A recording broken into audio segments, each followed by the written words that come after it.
ಜಯ ಜಯ ಲಲಿತೆ ಹರ ಹರ ಲಲಿತೆ ಜಯ ಜಯ ಲಲಿತೆ ಹರ ಹರ ಲಲಿತೆ ಜಯ ಜಯ ಲಲಿತೆ. ನನ್ನೆಲ್ಲ ಆತ್ಮೀಯರೇ, ನಾವಿಂದು ಲಲಿತಾ ಸಹಸ್ರನಾಮದ 47ನೆಯ ನಾಮವಾಗಿರತಕ್ಕಂತಹ ಮರಾಲಿ ಮಂದಗಮನ ಎಂಬಂತಹ ನಾಮದ ಭಾವಾರ್ಥವನ್ನು ತಿಳಿದುಕೊಳ್ಳೋಣ.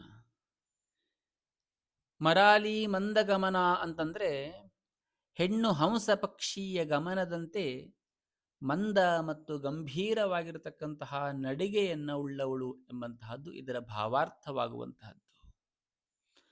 ಮರಾಳಿ ಮಂದಗಮನ ಎಂಬಂತಹ 47ನೇ ನಾಮವು ಪರಾಶಕ್ತಿ ಆ ಲಲಿತಾ ಮಹಾ ತ್ರಿಪುರ ಸುಂದರಿ ಅಮ್ಮನವರ ದಿವ್ಯವಾಗಿರತಕ್ಕಂತಹ ಸೌಂದರ್ಯ ಮತ್ತು ಗಂಭೀರ ಮತ್ತು ಚಲನೆಯನ್ನ ವರ್ಣಿಸುವಂತಹ ಅತ್ಯದ್ಭುತವಾಗಿರತಕ್ಕಂತಹ ನಾಮವಾಗಿರುವಂತಹದ್ದು.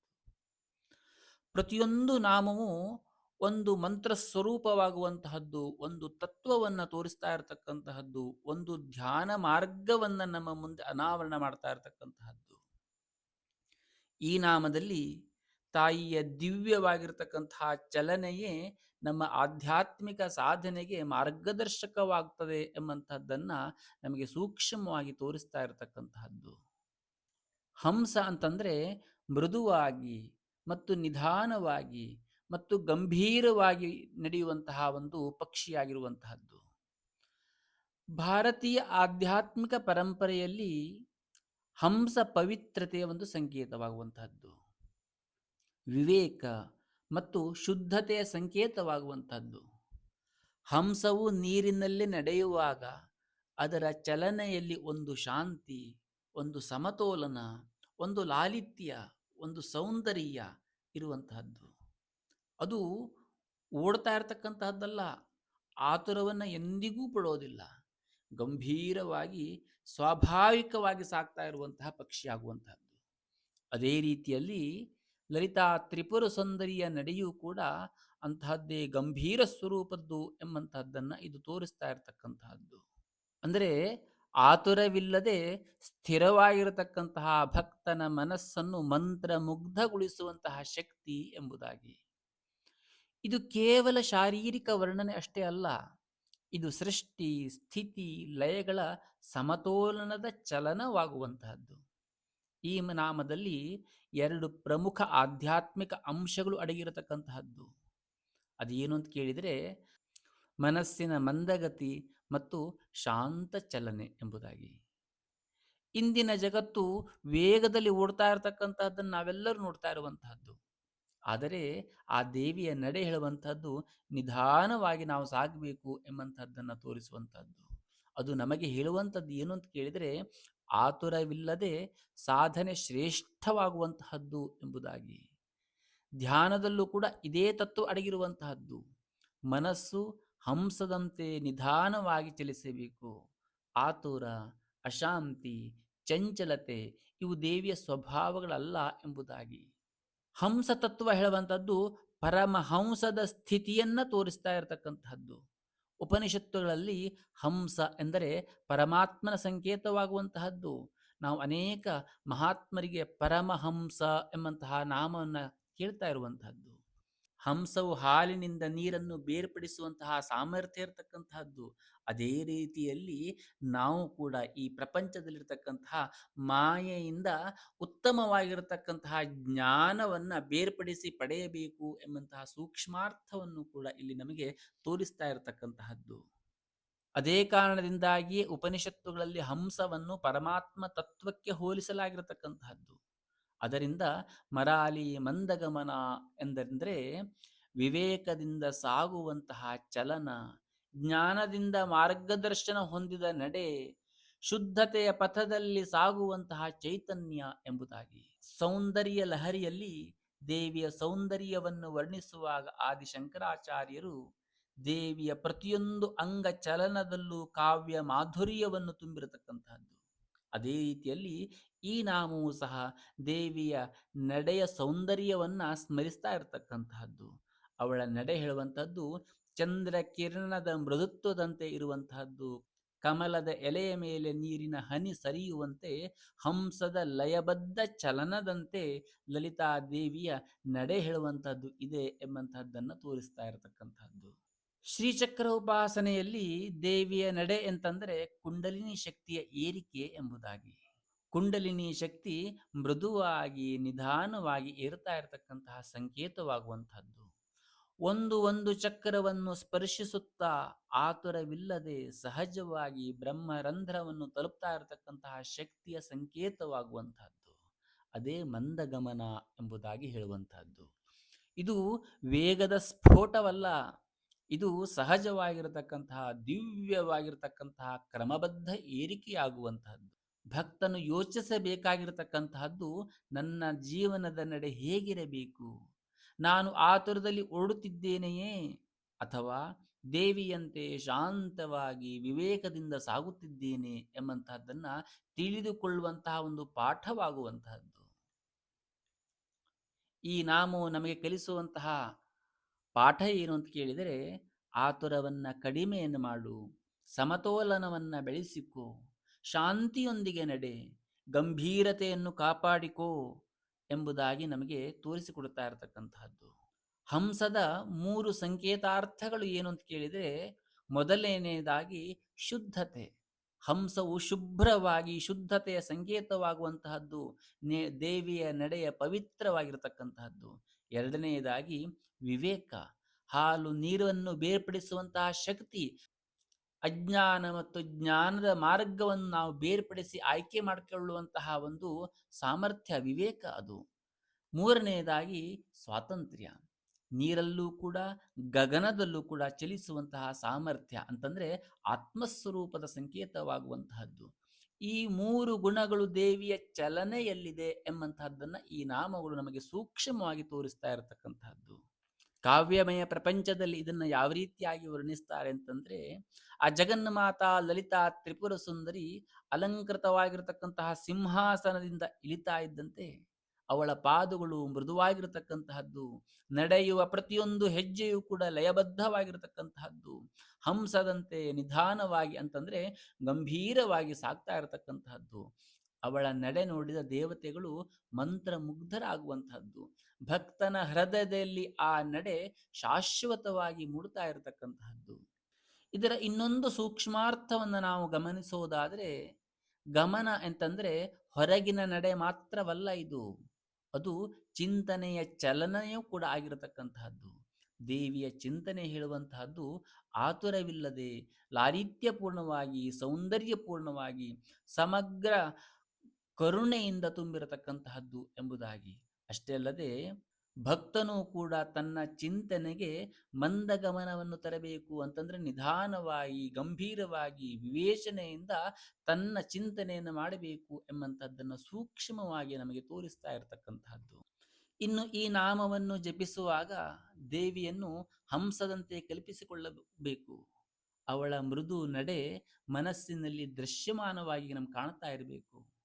ನಮ್ಮ ಉಸಿರಾಟವನ್ನು ನಾವು ನಿಧಾನಗೊಳಿಸಿ ಧ್ಯಾನಿಸಬೇಕು. ಮನಸ್ಸು ಶಾಂತವಾಗುತ್ತಿರುವುದನ್ನು ಅನುಭವಿಸಬೇಕು. ಮರಾಲಿ ಮಂದಗಮನಾಯೇ ನಮಃ ಎಂಬಂತಹ ಈ ಜಪ ಮನಸ್ಸಿನ ಶಾಂತಿ ನೀಡುವಂತಹದ್ದು, ಆತುರ ಒತ್ತಡಗಳನ್ನು ಕಡಿಮೆ ಮಾಡುವಂತಹದ್ದು.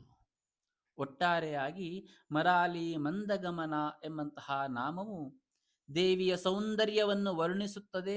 ಅಷ್ಟೇ ಅಲ್ಲದೆ ಆಧ್ಯಾತ್ಮಿಕ ಶಾಂತಿಯನ್ನು ಕೂಡ ಸೂಚಿಸ್ತಾ ಇರತಕ್ಕಂತಹದ್ದು, ವಿವೇಕ ಮತ್ತು ಸಮತೋಲನದ ಸಂದೇಶವನ್ನು ನೀಡ್ತಾ ಇರತಕ್ಕಂತಹದ್ದು, ಕುಂಡಲಿನಿ ಶಕ್ತಿಯ ಸಹಜ ಏರಿಕೆಯನ್ನ ಸೂಚಿಸ್ತಾ ಇರತಕ್ಕಂತಹದ್ದು, ಭಕ್ತನ ಜೀವನದಲ್ಲಿ ಶಾಂತಿಯನ್ನು ತರಲಿಕ್ಕೋಸ್ಕರವಾಗಿ ಮಾರ್ಗದರ್ಶಿಸ್ತಾ ಇರತಕ್ಕಂತಹದ್ದು. ಇದು ಕೇವಲ ಸೌಂದರ್ಯ ವರ್ಣನೆ ಅಷ್ಟೇ ಅಲ್ಲ, ಇದು ಒಂದು ಜೀವಂತ ಜೀವನದ ಸತ್ಯವಾಗಿರತಕ್ಕಂತಹದ್ದು. ಅಂತಿಮವಾಗಿ ಹಂಸದಂತೆ ಗಂಭೀರವಾಗಿ ನಡೀತಾ ಇರತಕ್ಕಂತಹ ಆ ದೇವಿ ನಮಗೆ ಹೇಳುವಂತಹದ್ದು, ನಿಧಾನವಾಗಿ ಸಾಗು, ಆದರೆ ಸ್ಥಿರವಾಗಿ ಸಾಗು, ಆತುರವಿಲ್ಲದೆ ಸಾಧನೆಯನ್ನು ಮಾಡು, ಶಾಂತಿಯೇ ನಿನ್ನ ಶಕ್ತಿಯಾಗುವಂತಹದ್ದು. ಅಂತಹ ದಿವ್ಯ ಚಲನೆ ಹೊಂದಿದಂತಹ ಶ್ರೀ ಲಲಿತಾ ಪರಮೇಶ್ವರಿ ಅಮ್ಮನವರು ನಮ್ಮ ಹೃದಯದಲ್ಲಿ ಸದಾ ನೆಲೆಸಲಿ ಎಂಬುದಾಗಿ ಪ್ರಾರ್ಥಿಸೋಣ. ಈ ನಾಮವನ್ನು ಒಂದು ಕಥಾರೂಪದಲ್ಲಿ ನೋಡೋಣದಾದರೆ, ಹಿಮಾಲಯದ ಅರಣ್ಯ ಪ್ರದೇಶದಲ್ಲಿ ಒಂದು ಚಿಕ್ಕ ಆಶ್ರಮವಿತ್ತು. ಆ ಆಶ್ರಮದಲ್ಲಿ ಒಬ್ಬ ಮಹಾ ತಪಸ್ವಿಯು ತೇಜಸ್ವಿಯೂ ಆಗಿರತಕ್ಕಂತಹ ಒಬ್ಬ ಮಹಾತ್ಮರು ವಾಸ ಮಾಡ್ತಾ ಇದ್ರು. ಅವರೊಂದಿಗೆ ಅನೇಕ ಶಿಷ್ಯರು ಕೂಡ ಇರುವಂತಹದ್ದು. ಆ ಶಿಷ್ಯರಲ್ಲಿ ಒಬ್ಬ ವಿದ್ಯಾರ್ಜನೆಯನ್ನು ಮಾಡಿದ್ದರೂ ಕೂಡ ಉತ್ತಮವಾಗಿರತಕ್ಕಂತಹ ಪಂಡಿತನಾಗಿದ್ದರೂ ಕೂಡ ಚಂಚಲ ಮನಸ್ಕನಾಗಿರತಕ್ಕಂತಹ ವ್ಯಕ್ತಿ ಇದ್ದ. ಆತ ಯಾರು ಅಂತ ಕೇಳಿದರೆ ಕುಮಾರ ಎಂಬಂತಹ ಯುವಕ.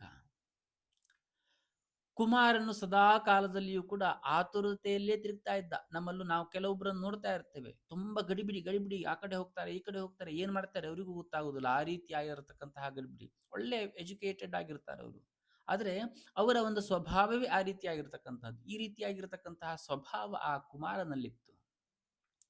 ಜಪದಲ್ಲೂ ಆತುರತೆ, ಪೂಜೆಯಲ್ಲೂ ಕೂಡ ಆತುರತೆ, ವಿದ್ಯಾಭ್ಯಾಸದಲ್ಲೂ ಕೂಡ ಆತುರತೆ, ಗಡಿಬಿಡಿ, ಎಲ್ಲದಲ್ಲೂ ಕೂಡ ಗಡಿಬಿಡಿ ಆತನಿಗೆ.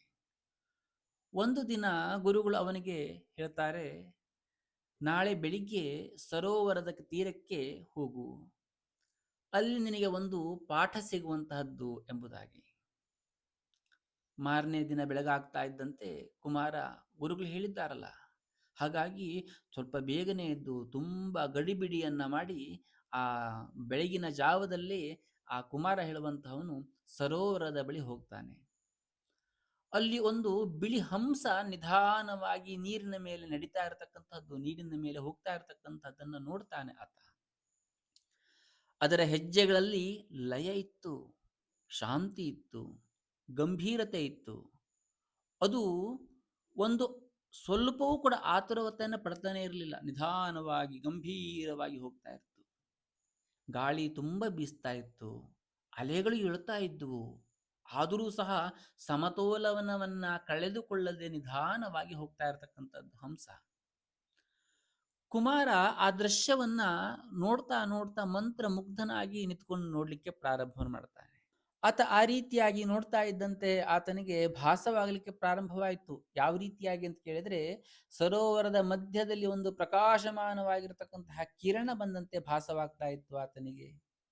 ಆ ಕಿರಣದಲ್ಲಿ ಏನೋ ಒಂದು ಸ್ವರೂಪ ಬರ್ತಾ ಇದ್ದಂತೆ ಕಾಡ್ತಾ ಇತ್ತು. ಆ ಸ್ವರೂಪ ಯಾವ ರೀತಿ ಆಗಿರುತ್ತು ಅಂತ ಕೇಳಿದ್ರೆ, ಮೃದುವಾಗಿ ನಡೀತಾ ನಡೀತಾ ನಡೀತಾ ಬರ್ತಾ ಇರತಕ್ಕಂತಹದ್ದು, ಪ್ರತಿಯೊಂದು ಹೆಜ್ಜೆಯೂ ಸಹ ಮಂತ್ರ ಸ್ವರೂಪದಂತೆ ಕಾಣಿಸ್ತಾ ಇತ್ತು ಆತನಿಗೆ. ಚಂದ್ರನ ಕಿರಣದಂತೆ ಮೃದುವಾಗಿರ್ತಕ್ಕಂತಹ ಕಿರಣಗಳು ಹೊರಸೂಸ್ತಾ ಇರತಕ್ಕಂಥದ್ದನ್ನು ಆತ ನೋಡ್ತಾ ಇದ್ದ. ಇದೆಲ್ಲವನ್ನ ನೋಡಿ ಆತ ಪುನಃ ಆಶ್ರಮಕ್ಕೆ ಬರ್ತಾನೆ. ಪುನಃ ಆಶ್ರಮಕ್ಕೆ ಬಂದು ಆ ಮಹಾತ್ಮ ಗುರುಗಳಲ್ಲಿ ಕೇಳ್ತಾನೆ. ತನಗಲ್ಲಾಗಿರತಕ್ಕಂತಹ ಎಲ್ಲ ಅನುಭವವನ್ನು ಹೇಳ್ತಾನೆ. ಒಟ್ಟಿಗೆ ಹಂಸ ಆ ರೀತಿಯಾಗಿರ್ತಕ್ಕಂತಹ ನಿಧಾನವಾಗಿ ಹೋಗ್ತಾ ಇರತಕ್ಕಂಥದ್ದನ್ನು ಕೂಡ ಆತ ನೋಡಿದ್ದ. ಅದನ್ನು ಕೂಡ ಬಂದು ಆ ಮಹಾಗುರುಗಳಲ್ಲಿ ಆತ ಪ್ರಶ್ನೆಯನ್ನು ಕೇಳ್ತಾನೆ. ಹೇ ಮಹಾತ್ಮರೇ, ಹೇ ಪರಮ ಪೂಜ್ಯರೇ, ಹಂಸ ಇಷ್ಟು ನಿಧಾನವಾಗಿ ಏಕೆ ಚಲಿಸ್ತಾ ಇದೆ ಎಂಬುದಾಗಿ. ಆಗ ಆ ಮಹಾತ್ಮರು ಮಂದಸ್ಮಿತರಾಗಿ ಹೇಳುವಂತಹದ್ದು, ಕುಮಾರ, ಸೃಷ್ಟಿಯ ಪ್ರತಿಯೊಂದು ಕಾರ್ಯವೂ ಕೂಡ ಲಯಬದ್ಧವಾಗಿರತಕ್ಕಂತಹದ್ದು. ಹೂವು ಅರಳುವುದು ಕೂಡ ನಿಧಾನವಾಗಿ ಅರಳ್ತಾ ಇರತಕ್ಕಂತಹದ್ದು. ಸೂರ್ಯೋದಯ ಕೂಡ ಒಮ್ಮಿಂದೊಮ್ಮೆಗೆ ಬೆಳಗೋದಿಲ್ಲ, ನಿಧಾನವಾಗಿ ಸೂರ್ಯೋದಯವಾಗುವಂತಹದ್ದು. ಅದೇ ರೀತಿಯಲ್ಲಿ ಕುಂಡಲಿನಿ ಶಕ್ತಿಯ ಏರಿಕೆಯಾಗುವುದು ಕೂಡ ಅದೇ ರೀತಿಯಾಗಿ ನಿಧಾನವಾಗಿ ಏರ್ತಾ ಹೋಗುವಂತಹದ್ದು. ಆತುರದಲ್ಲಿ ಬೆಳಗಿದ್ದು ಬೇಗ ಕುಸಿದು ಬೀಳುವಂತಹದ್ದು ಎಂಬುದಾಗಿ. ನಿಧಾನವಾಗಿ ಮಂದ ಗಮನದಲ್ಲಿ ಬೆಳೆದದ್ದು ಶಾಶ್ವತವಾಗಿ ನೆಲೆ ನಿಲ್ಲುವಂತಹದ್ದು ಎಂಬುದಾಗಿ ಆ ಮಹಾತ್ಮರು ಆತನಿಗೆ ಹೇಳ್ತಾರೆ. ಅವರು ಆ ರೀತಿ ಹೇಳ್ತಾ ಇದ್ದಂತೆ ಕುಮಾರ ತನ್ನ ಜೀವನವನ್ನು ನೆನಪಿಸಿಕೊಳ್ತಾನೆ. ನಾನು ತುಂಬ ಅವಸರವನ್ನು ಮಾಡ್ತೇನೆ, ತುಂಬ ಗಡಿಬಿಡಿಯನ್ನು ಮಾಡ್ತೇನೆ. ನಮ್ಮಲ್ಲಿ ನಾವು ನೋಡ್ತೇವೆ, ಅನೇಕ ಜನರು ತಮ್ಮಷ್ಟಕ್ಕೆ ತಾವೇನೋ ತುಂಬ ಗಡಿಬಿಡಿ ಮಾಡಿ ಅವರ ಕೆಲಸದಲ್ಲಿ ಅವರೇ ಮತ್ತಷ್ಟು ತೊಂದರೆಯನ್ನು ಉತ್ಪತ್ತಿ ಮಾಡಿಕೊಳ್ಳುವಂತಹದ್ದು. ತುಂಬ ಗಡಿಬಿಡಿಯಿಂದ ನಡೀತಾ ನಡೀತಾ ಅವರಿಗೆ ಕಾಲಿಗೇನೋ ತಾಗಿ ಬೀಳುವಂತಹದ್ದು, ಅಥವಾ ಅವರು ಮಾಡುವಂತಹ ಗಡಿಬಿಯಿಂದಲೇ ಅವರಿಗೆ ಆಪತ್ತು ಬರುವಂತಹದ್ದನ್ನು ನಾವು ನೋಡ್ತೇವೆ. ಕೆಲವೊಂದಷ್ಟು ಜನರು ಅವರು ಮಾಡುವಂತಹ ಕೆಲಸದಲ್ಲಿ ತುಂಬಾ ನಿಧಾನವಾಗಿ, ಲಯಬದ್ಧವಾಗಿ, ವಿವೇಚನೆಯಿಂದ ಕೆಲಸ ಮಾಡುವಂತಹವರು, ಅವರ ಕೆಲಸವು ಕೂಡ ಸುಂದರವಾಗಿ ಆಗುವಂತಹದ್ದು. ಅಷ್ಟೇ ಅಲ್ಲದೆ ಆ ಕೆಲಸವು ಕೂಡ ಸಂಪೂರ್ಣವಾಗಿ ಸಂಪನ್ನವಾಗುವಂತಹದ್ದು. ಹಾಗಾಗಿ ಈ ಕುಮಾರ ಹೇಳುವಂಥವನು ತನ್ನ ಜೀವನದಲ್ಲಿ ತಾನು ಯಾವ ರೀತಿಯಾಗಿ ನಡ್ಕೊಳ್ತಾ ಇದ್ದೆ ಎಂಬಂತಹದ್ದನ್ನ ನೆನಪನ್ನು ಮಾಡಿಕೊಳ್ಳಿಕ್ಕೆ ಪ್ರಾರಂಭ ಮಾಡ್ತಾನೆ. ಆತನ ಮನಸ್ಸು ಎಲ್ಲದರಲ್ಲೂ ಕೂಡ ವೇಗವನ್ನು ಹುಡುಕ್ತಾ ಇರತಕ್ಕಂಥದ್ದು ಅವನ ಗಮನಕ್ಕೆ ಬರಲಿಕ್ಕೆ ಪ್ರಾರಂಭವಾಗುವಂತಹದ್ದು. ಆದರೆ ಆ ವೇಗ ಅವನಿಗೆ ಶಾಂತಿಯನ್ನು ಕೊಡ್ತಾ ಇರಲಿಲ್ಲ ಯಾವತ್ತೂ ಕೂಡ. ಯಾಕೆಂತಂದ್ರೆ ಅಷ್ಟೊಂದು ಗಡಿಬಿಡಿ ಮಾಡಿದಾಗ ಆ ಸಮಯಕ್ಕಾಗ್ಲಿಲ್ಲ, ಅದು ಇನ್ನೊಂದೇನೋ ಟೆನ್ಷನ್ ಆಗ್ತದೆ. ಕೆಲವೊಬ್ಬರನ್ನು ನಾವು ನೋಡ್ತೇವೆ, ಬೆಳಿಗ್ಗೆ 7 ಗಂಟೆಗೆ ಬಸ್ ಇದೆ ಅಂತ ಹೇಳ, ಆದ್ರೆ ಇವರು 5 ಗಂಟೆಗೆ ಹೋಗಿ ಕೂತ್ಕೊಂಡಿರ್ತಾರೆ. ಆ ರೀತಿಯಾಗಿರ್ತಕ್ಕಂತಹ ಒಂದು ಗಡಿಬಿಡಿಯಲ್ಲಿರ್ತಕ್ಕಂಥದ್ದು. ಹಾಗಾಗಿ ಆತನು ಕೂಡ ಆತನ ಮನಸ್ಸನ್ನ ವಿವೇಚನೆಯನ್ನು ಮಾಡ್ತಾನೆ. ನಾನು ಎಲ್ಲೆಲ್ಲಿ ಯಾವ ರೀತಿಯಾಗಿ ಗಡಿಬಿಡಿಯನ್ನು ಮಾಡ್ತಾ ಇದ್ದೆ, ಅದರಿಂದ ಯಾವೆಲ್ಲ ರೀತಿಯಾಗಿರ್ತಕ್ಕಂಥ ತೊಂದರೆ ಆಗಿತ್ತು, ಅಥವಾ ಯಾವೆಲ್ಲ ರೀತಿಯಾಗಿರ್ತಕ್ಕಂಥ ಅಶಾಂತಿ ಹೇಳುವಂಥದ್ದು ನನಗೆ ಪ್ರಾಪ್ತವಾಗಿತ್ತು ಎಂಬಂಥದ್ದನ್ನು ಆತ ಗಮನಿಸಲಿಕ್ಕೆ ಪ್ರಾರಂಭ ಮಾಡ್ತಾನೆ. ಅಷ್ಟೊತ್ತಿಗೆ ಆ ಮಹಾತ್ಮರು ಮುಂದುವರಿದು ಹೇಳ್ತಾರೆ, ಹಂಸವು ಹಾಲಿನಿಂದ ನೀರನ್ನು ಬೇರ್ಪಡಿಸುವಂತೆ ನೀನು ಸತ್ಯವನ್ನು ಅಸತ್ಯದಿಂದ ಬೇರ್ಪಡಿಸಬೇಕು ಎಂಬುದಾಗಿ. ಅದು ತುಂಬ ಅವಸರ ಮಾಡಿದಾಗ ಸಾಧ್ಯವಾಗುವುದಿಲ್ಲ.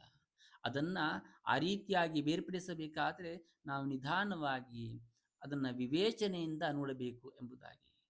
ಅದೆಲ್ಲವೂ ಕೂಡ ಸಾಧ್ಯವಾಗುವಂತಹದ್ದು ಮನಸ್ಸು ಶಾಂತವಾಗಿದ್ದಾಗ ಮಾತ್ರ ಎಂಬುದಾಗಿ ಆ ಮಹಾತ್ಮರು ಆತನಿಗೆ ಹೇಳ್ತಾರೆ. ಮರಾಲಿ ಮಂದಗಮನ ಅಂತಂದ್ರೆ ವಿವೇಕದಿಂದ, ಸಮತೋಲನದಿಂದ, ಶಾಂತಿಯಿಂದ ಸಾಗುವುದು ಎಂಬುದಾಗಿ.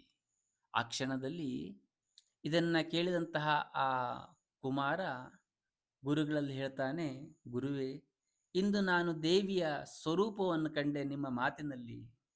ಈಗ ನನಗೆ ತಿಳಿಯಿತು, ಆತುರವೇ ನನ್ನ ಶತ್ರುವಾಗುವಂತಹದ್ದು.